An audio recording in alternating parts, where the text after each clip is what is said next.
Assalamualaikum warahmatullahi wabarakatuh. Hello class, welcome back to my English corner with me Dini. Today we are going to learn expression of sewing appeal. Have you ever heard about this expression? And what is the function? Okay, so let me give you some information about it. Sewing appeal is expression indicate to someone that you want help or advice. Sewing appeal adalah himbauan yang diungkapkan kepada orang lain agar orang tersebut melakukan hal yang sebaiknya dilakukan. Pola yang digunakan pada ungkapan showing appeal ini adalah pertama penggunaan kata should. For example, you look pale, you should take a rest. Pola yang kedua adalah penggunaan kata ought to. For example, you ought to wear a helmet when you ride a motorcycle. Pola yang ketiga adalah penggunaan had better. For example, our exam is in 4 days. You had better study harder. Oke, perhatikan sekarang ketiga ungkapan berikut ini. Pada pola pertama, kita menggunakan should. Kemudian, pada pola yang kedua, kita menggunakan ought to. Dan pada pola yang ketiga, kita menggunakan had better. Seluruh pola ini setelah modal verb, kita harus menggunakan verb 1. Selain itu, kita juga harus memperhatikan konteks kalimat. Should digunakan apabila imbauannya itu berbentuk saran, tidak ada pemaksaan. Sedangkan ought to itu digunakan apabila imbauannya berbentuk aturan yang berlaku. Sedangkan had better digunakan apabila imbauan tersebut tingkat urgensinya lebih tinggi karena memiliki konsekuensi apabila imbauan tersebut tidak kita laksanakan.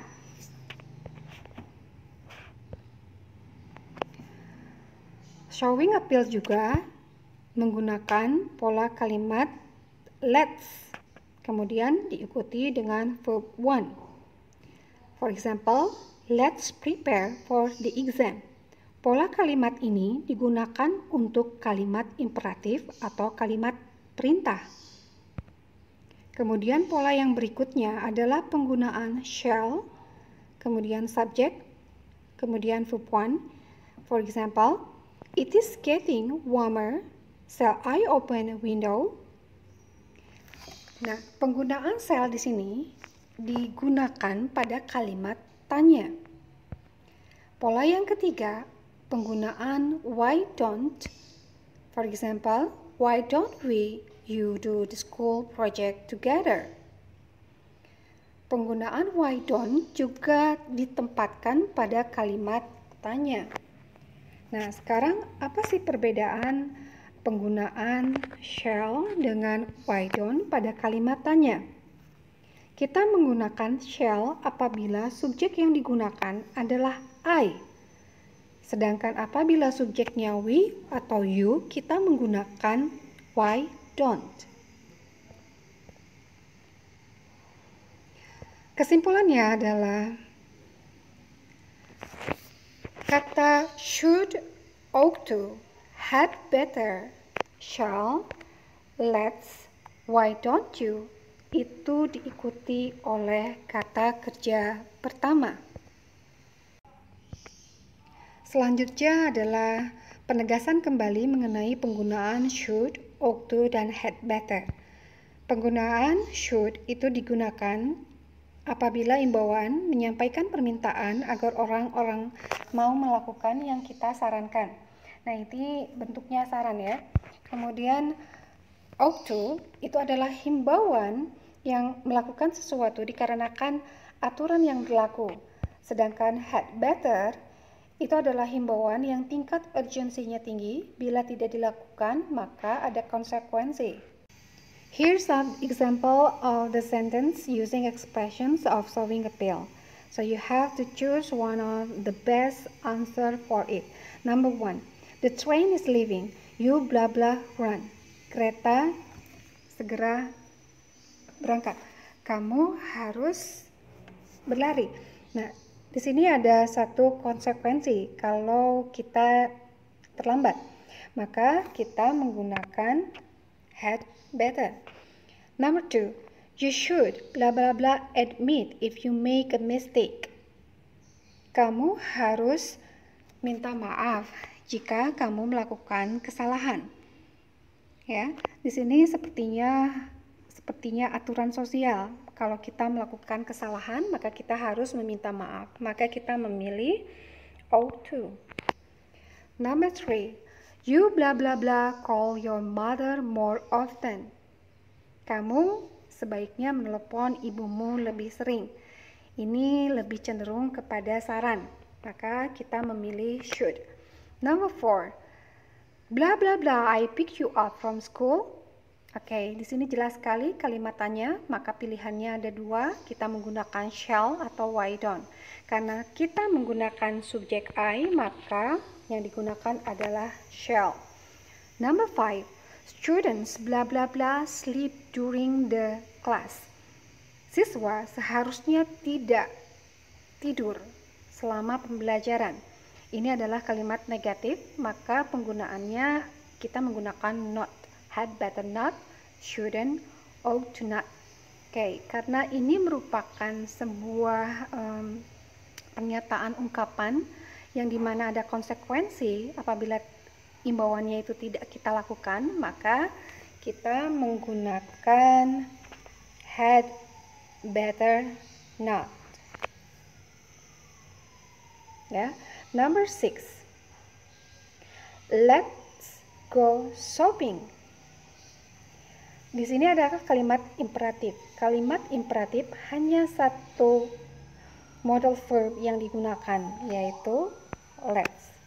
Number 7, students blah blah blah obey school policy or they will be expelled. Siswa harus mengikuti aturan sekolah atau mereka akan dikeluarkan. Ini adalah imbauan karena aturan berlaku. Maka kita menggunakan ought to. Number 8, you must wake up early tomorrow. You blah blah blah go to bed now. Kamu harus bangun pagi ini besok. Kamu titik-titik pergi tidur sekarang. Di sini ada keharusan yang kayaknya ada konsekuensi deh kalau dilanggar, yaitu kita pasti kesiangan bangunnya, maka kita pilih had better. Number 9, I don't think you blah blah blah smoke so much. Saya pikir kamu tidak seharusnya merokok banyak merokok. Nah, di sini kira-kira apa ya? Menggunakan had better not, should not, atau ought to not.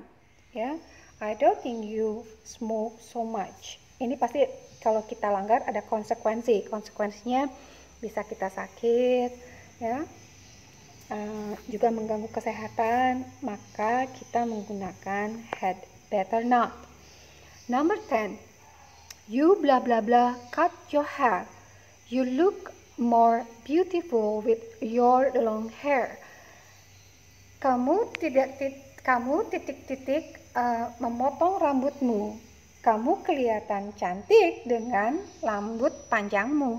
Di sini ada satu pernyataan yang bertolak belakang. Berarti yang pernyataan pertama adalah kalimat negatif. Harus kalimat negatif. You had better not, shouldn't, atau ought to not. Perhatikan di sini konteks kalimatnya adalah kamu seharusnya tidak memotong rambutmu. Kamu kelihatan lebih cantik dengan rambut yang panjang. Kayaknya ini lebih cenderung kepada saran. Maka kita memilih should.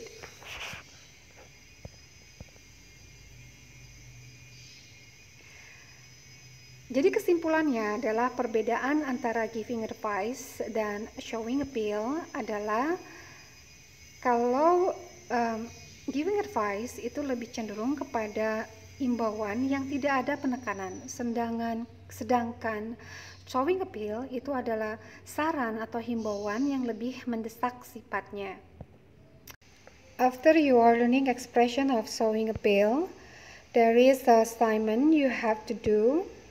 With the steps are: first, learn another expressions of showing appeal from different source. 2.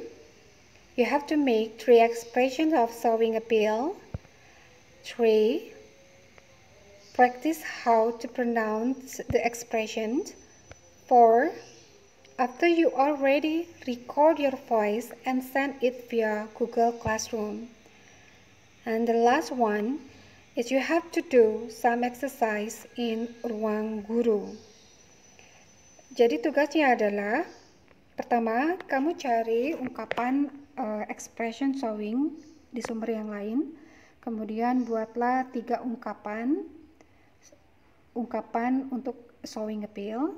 Kemudian practice atau berlatih ya, bagaimana cara pengucapannya. Setelah kamu siap, maka kamu rekam suara kamu dan kirimkan via Google Classroom. Nah, di sini yang terakhir ya, kamu harus melakukan latihan soal yang sudah saya simpan di ruang guru. Alright everyone, thank you for your attention and good luck.